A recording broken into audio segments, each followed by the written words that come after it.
সোহাগ যে সেদিনকার বাংলাদেশে যেভাবে হত্যা করা হলো তাকে, এটা কিন্তু আইয়ামে জাহিলিয়াতের যুগকেও হার মানিয়েছে। এটা দেখে কোন মানুষ সহ্য করতে পারে নাই। আমি দেখতে পারি না, আমার বসন্ত হয়ে গেছে। এ ধরনের আচরণ বাংলার জমিনের ভিতরে আমরা দেখতে পারবো না, সহ্য করা হবে না। বাংলার জমিন থেকে বঙ্গোপসাগরে নিক্ষেপ করতে হবে এই ধরনের চালকদেরকে।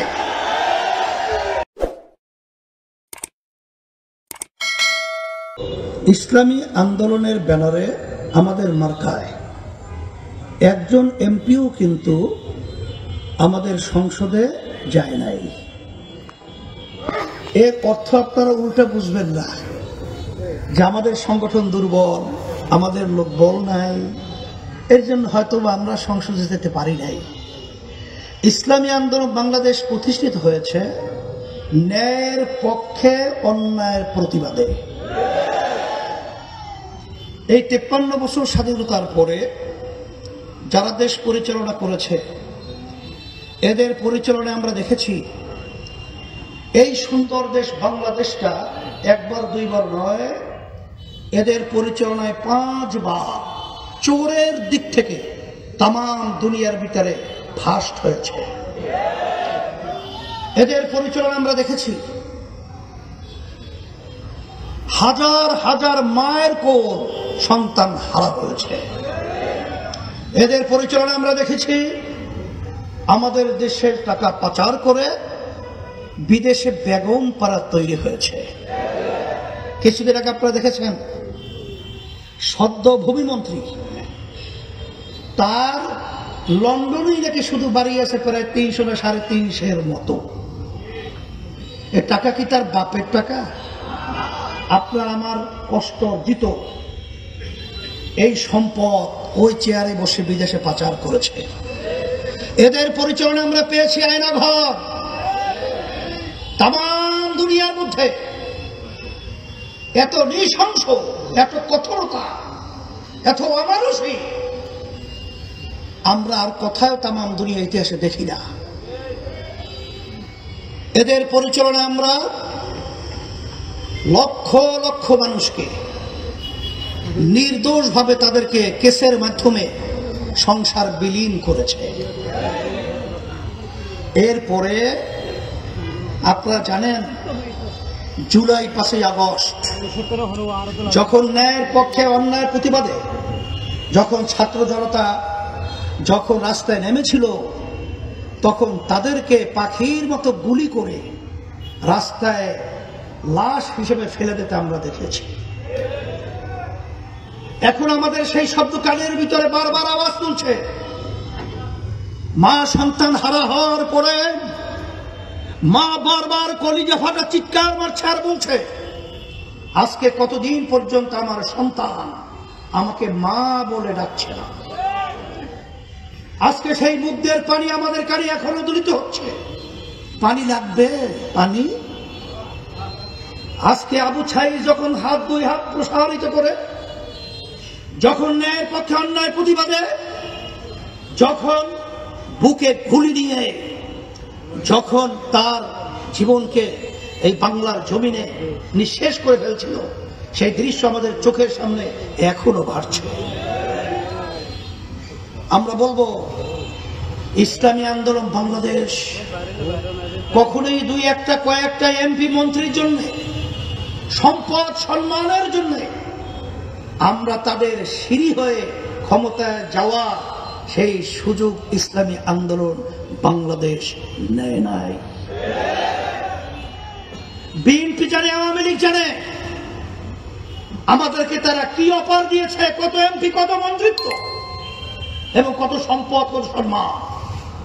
কিন্তু ইসলামী আন্দোলন বাংলাদেশ এই জালেমদের, এই খুনিদের, এই চাঁদাবাজদের ক্ষমতায় যাওয়ার সিঁড়ি হতে ইসলামী আন্দোলন বাংলাদেশ যায় না। এর জন্য ইসলামী আন্দোলন বাংলাদেশ আমরা কখনোই এই নিয়মে আমরা এমপি হতে পারি নাই। ইসলামী আন্দোলন বাংলাদেশ ন্যায়ের জন্য প্রতিষ্ঠিত হয়েছে। তার বাস্তবতা হলো জুলাই আগস্টে যখন রাজপথে ন্যায়ের পক্ষে ওরা আওয়াজ তুলেছিল, তখন বাংলাদেশের ভিতরে একটাই রাজনৈতিক দল তাদের ব্যানার নিয়ে রাজপথে সর্বপ্রথম আমরাই ন্যায়ের পক্ষে অন্যায়ের প্রতিবাদে দাঁড়িয়েছিলাম। অন্যান্য সব দলগুলোই তারা সহযোগিতায় ছিল ফ্যাসিস্ট দূর করার জন্য, ফ্যাসিস্টের মসলা ধ্বংস করার জন্য, কিন্তু কেউ রাজনৈতিক ব্যানার নিয়ে রাস্তায় আটকে থাকার সুযোগ বা সাহস পায় নাই।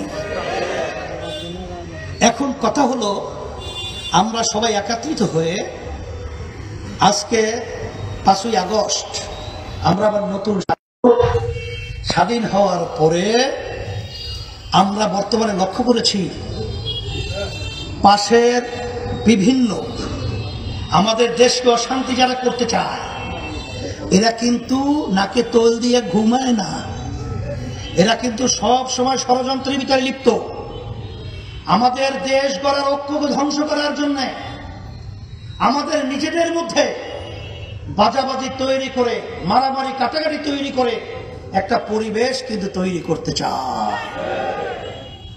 আমি বলবো, ইসলামী আন্দোলন বাংলাদেশ সহ যত সহযোগী সংগঠন রয়েছেন এবং আমাদেরকে যারা মহব্বত করেন, খবরদার, আমরা ব্যক্তির চেয়ে দল বড়, দলের চেয়ে দেশ বড়। আমরা দেশের স্বার্থকে লক্ষ্য রেখে আমাদের ভিতরে দেশ গড়ার ঐক্য যেন কেউ নষ্ট করতে না পারে, সেটা আমাদের সকলকে সতর্ক থাকতে হবে। সাথে সাথে আমি আমার নেতা কর্মীদেরকে বলবো, আপনারা বক্তব্য রাখবেন, স্লোগান তুলবেন, খবরদার তার ভিতরে কোন সময় যেন শিষ্টাচার বহির্ভূত কোন স্লোগান বক্তব্য না হয়। এটা বিশেষ করে লক্ষ্য রাখতে হবে, কারণ এক শ্রেণীর স্বার্থান্বেষী মহল আজকে তারা কিন্তু বিভিন্ন প্রক্রিয়ায় আমাদের দেশকে ধ্বংস করার জন্য, আমাদের ভিতরে নিজেদের ভিতরে কোন্দল তৈরি করার জন্য বিভিন্ন ষড়যন্ত্র কিন্তু তারা অব্যাহত রেখেছে। এটা মাথায় রাখতে হবে।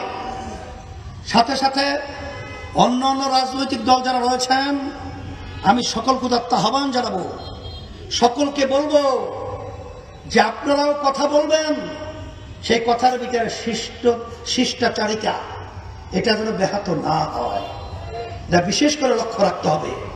আর সাথে সাথে বিভিন্ন রাজনৈতিক দলের নেতাদের সঙ্গে আমাদের কথা হয়। আমি তখন তাদেরকে বলেছিলাম যে আসেন, বহুদিন ক্ষমতার স্বাদ আমরা ভোগ করেছি, আসেন 5ই আগস্টের পরে এখন সুন্দর একটা দেশ গড়ার সুযোগ এসেছে। আমরা সবাই নিজের ব্যক্তি দলের স্বার্থের চেয়ে দেশের স্বার্থকে আমরা অগ্রাধিকার দেব, দেশকে আমরা একত্রিত হয়ে সুন্দর একটা সোনার বাংলাদেশ সাজাবো।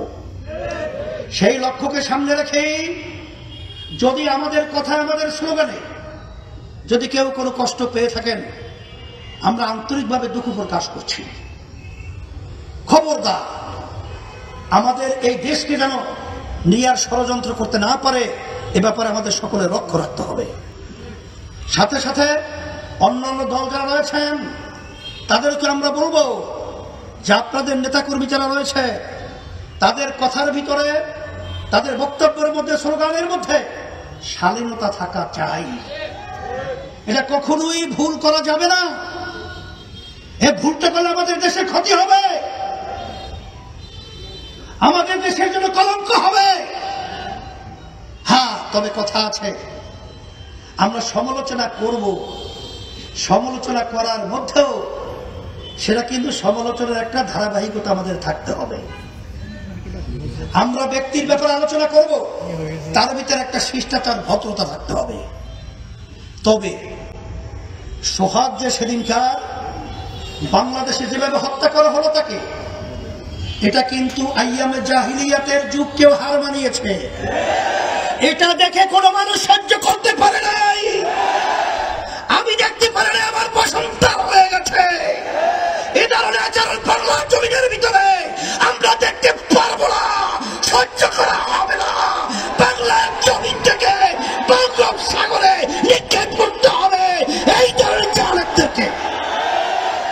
সেই হিসাবে আমি সকলকে তো আহ্বান জানাচ্ছি, পিআর পদ্ধতির ব্যাপারে শুনেছেন যে আজকে আমরা কেন পিআর পদ্ধতি দাবি করেছি। 53 বছর নির্বাচন হয়েছে, ফ্যাসিস্ট তৈরি হয়েছে, খুনি তৈরি হয়েছে, বেশিরভাগ ভোটারের তাদের মূল্যায়ন করা হয় নাই। এই জন্যই আমরা দেশকে সুন্দর করার জন্য পিআর চেয়েছি। এটা কি আমাদের দোষ? এটা কি আমাদের দোষ? যারা এটাকে দোষ ধরবেন, আমরা বলবো তারা দেশের শত্রু, তারা মানবতার শত্রু, তারা ইসলামের শত্রু, তারা বাংলাদেশের শত্রু। সেই হিসাবে আজকে যারা প্রোগ্রাম, এই সুন্দর পরিবেশ তৈরি করেছেন, আপনাদের সকলকে ধন্যবাদ জানাচ্ছি এবং মেহমান যারা ওলামায়ে কেরাম আসছেন সকলকে ধন্যবাদ জানাচ্ছি। আর সাথে সাথে আপনারা কষ্ট করে এসেছেন, আপনাদেরও ধন্যবাদ জানাচ্ছি। সাংবাদিক বন্ধুগণ সহ, প্রশাসনের ভাইরা সহ, অন্য আমার ভাইরা সহ সকলকে আহ্বান জানাচ্ছি। আমরা যেন সব একাকার হয়ে এই দেশ গড়ার পক্ষে আমরা কাজ করতে পারি। আল্লাহ আমাদের সকলকে তৌফিক দান করুক।